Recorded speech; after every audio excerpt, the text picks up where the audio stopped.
Against Garcia, fouls it back, strike one. Roberts has reached once with a walk in the fifth inning. It's our final chance for our Bandits.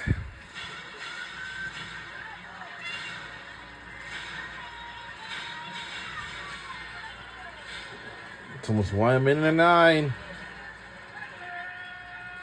to keep it alive. How nice is it to have this cooler weather too? 74 degrees. Oh, goodness, coming from Texas, this feels like a winter day. In 2 hours, we might be even a bit chilly. I brought my jacket. I'm wearing pants. I'm going to do that in a while. Big swing from Roberts for strike two. First of 6 games in 3 days here at Parkway Bank Sports Complex.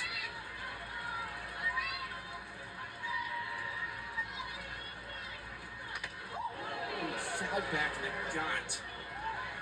Played umpire Don Brown. If got him on the hand, he kind of shook his hand immediately.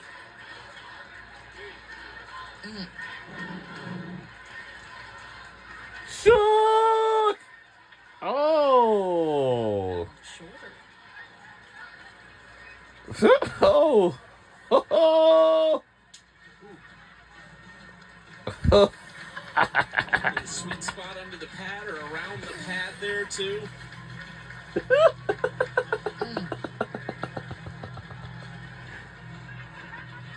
Roberts, catcher on the other side, just checking in with him. And right next to each other all game.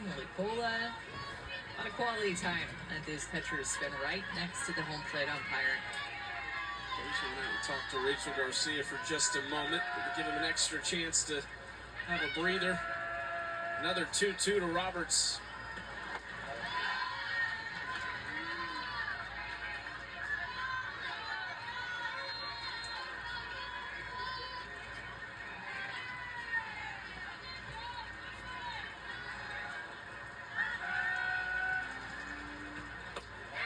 Inside ball 4.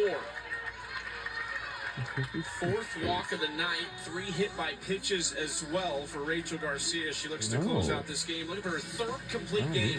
She's had a strikeout in every inning except for the first. So 7 strikeouts for Rachel.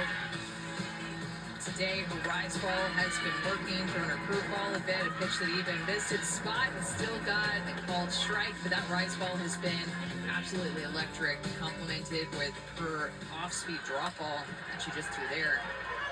That was a tough one for Jennings. It just kissed the top of first base. Threw her off just enough to put Sydney McKinney. And welcome back to Rosemont, Illinois. We're outside of Chicago, Illinois. Garcia, we'll see if Coach Crutchman is going to make a change, but McKinney hangs on to that drop ball that, I don't know if it actually hit the base or just the illusion.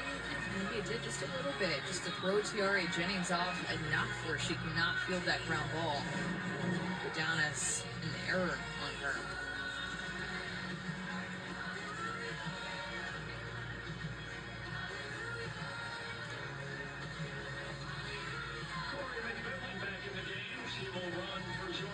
It's a tough one.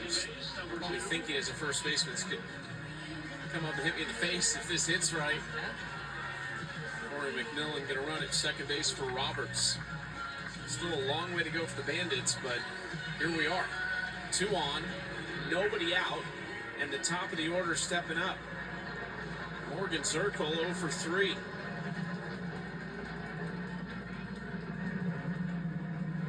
Zirkle to center field, ran down by Briggs. That'll move McMillan up to third. Volts will take it. She really had the 2 best swings off of Rachel in this game in her last 2 at-bats. Fly balls to center field, well struck, but an out, and that's exactly what the Volts and Rachel Garcia need right now.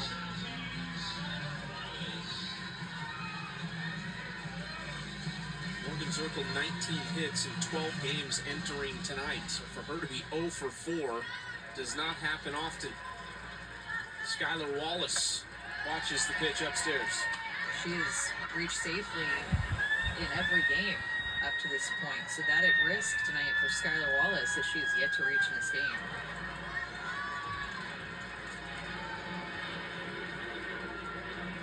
11-game hit streak for Skylar Wallace on the line right here. Her and Zirkle combined 0 for 7. Throw Bella Dayton into that. She's down in the 6 hole, but she's hitting .394 on the season. 0 for 10 on those 3 hitters who are hitting somewhere in the neighborhood of about .425 combined.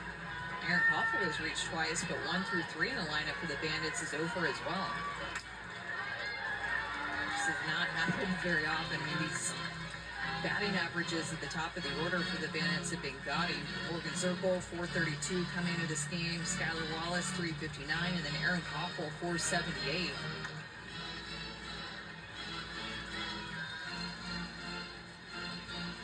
Six players in this Bandits lineup hit .350 or better. 3 of them hit .430 or better. They've got 3 players with 11 or more RBIs. This is why it comes down to late in this game why it is such a big deal that the score is 5-0 right now, and the Volt scored in back-to-back innings, 3 innings in a row, and innings 3 through 5. Because now, if you give up a home run, remember the Bandits are leading the league in home runs. If you give up a home run, you're still ahead. You still have a 2-run lead at this point. The only other time that the Volts scored in 3 straight innings the way that they did today was way back June 8th against the Blaze in a 10-3 win. Got Wallace top of the zone. Skylar can't believe it. That's strikeout number 8. Getting the very top of the zone. I'm not sure if anybody thought that was going to be a strike. Garcia gets the call with the rise ball that, as we mentioned, she has been able to throw well through the zone tonight.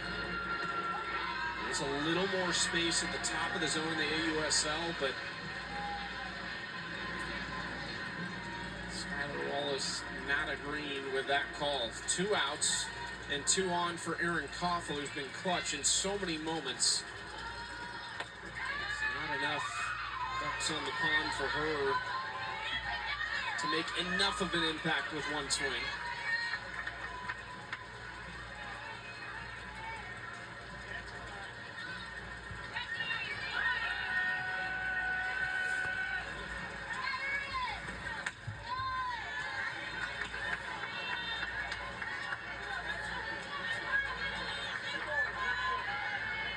A great performance from Garcia, looking for her 3rd complete game of the season, and the offense producing for the Volts.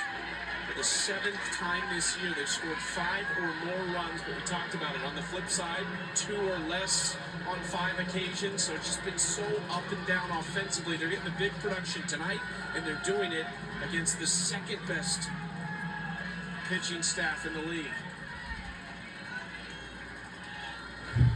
2-2, slow roller. Sis Bates on the move, not in time. The shutout broken up as McMillan scores. Yep, he scores and we stays alive.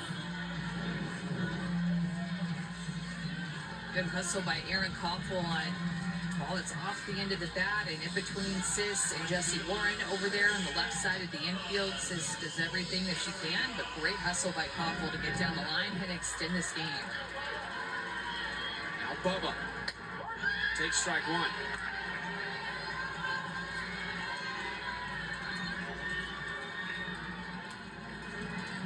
A lot of power in this bat. 3 home runs on the season.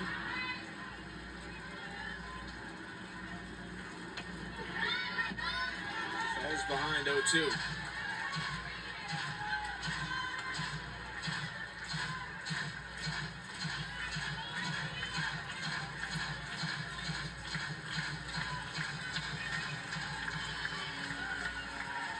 Garcia trying to end it here.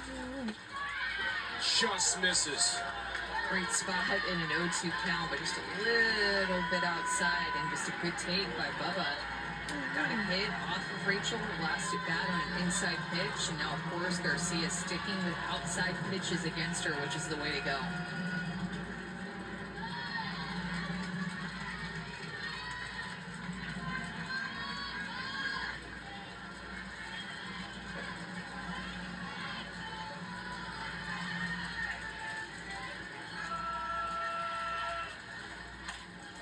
In the air to center field. Briggs coming in. Romero calling it. Briggs lost it. Another run scores. Briggs calling off Romero late, and then it just popped out of her glove.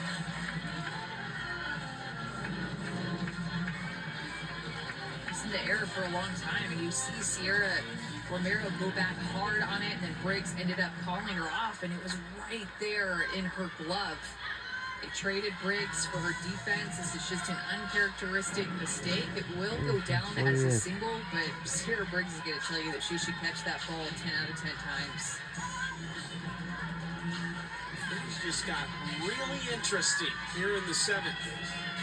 The tying run stepping to the plate in the form of Delaney Wiz.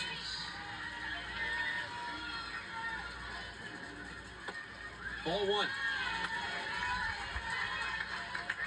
They did actually change that just now to an error on Briggs in center.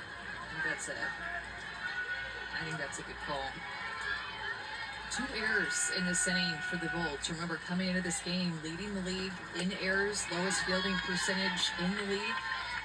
And there was so much good energy from the Bolts, and you're talking about the outing that they were getting, the defense that they were getting, the offense that they were getting, that you just wanted, if you're them, to come out here and play a complete game, start to finish. Now, game time run, quickly at the plate. This would be devastating for the Bolts. 3rd in the standings, trying to make their way back up. They're going to have to beat the Talons and the Bandits in order to do it. This would be a huge win over one of the league's top teams.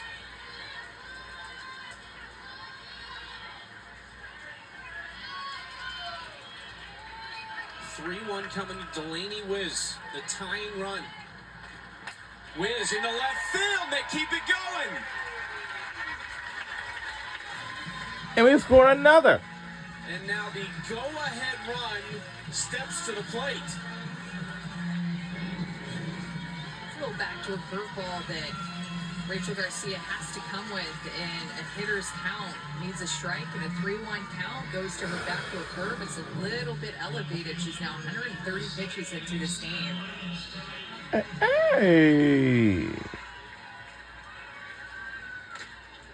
Inside the belt. No.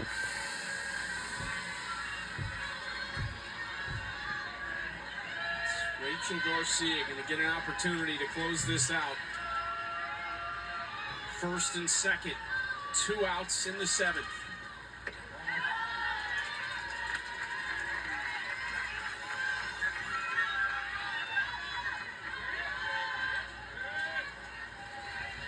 Rachel Garcia had a no-hitter going into the 6th inning with 1 out.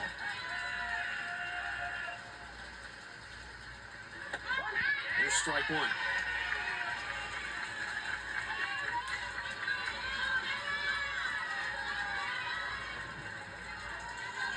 Skylar Wallace struck out to make it 2 outs, and then Koffel with the RBI single, the error, and then another single from Wiz. Dayton fouls that back to even the count at 2-2. That pitch came in at 75 miles per hour from Rachel Garcia.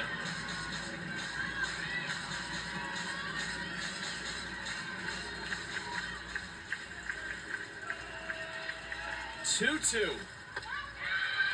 What a take. And a great at bat by Dayton. Fouling off a wise ball that she struck out on at a great swing. The pitch before this, then taking this screwball. 3-2. Just tipped it, or did she? Yes, she did. For a moment, Dayton wasn't sure, so she took off her first. Actually, probably would have worked out for the Bandits because they should have been there.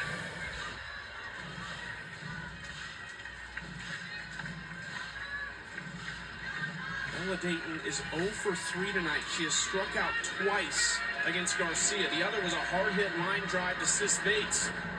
Got her swinging. Oh, Strikeout number 9 for we Garcia. lost the game by a couple points behind them. Final score is 3-5. Season high with those 9 strikeouts. Wow. So having tomorrow, the Bulls will take on the Talents tomorrow on ESPN2 tomorrow. Athletes Unlimited Softball League continues tomorrow, 7 Eastern. Volts and Talons right here. Yeah, Talents will take on the Bulls tomorrow here on ESPN2. We'll see you then. We'll see y'all guys here again tomorrow. See y'all then tomorrow night on ESPN2. Have a great night, everybody.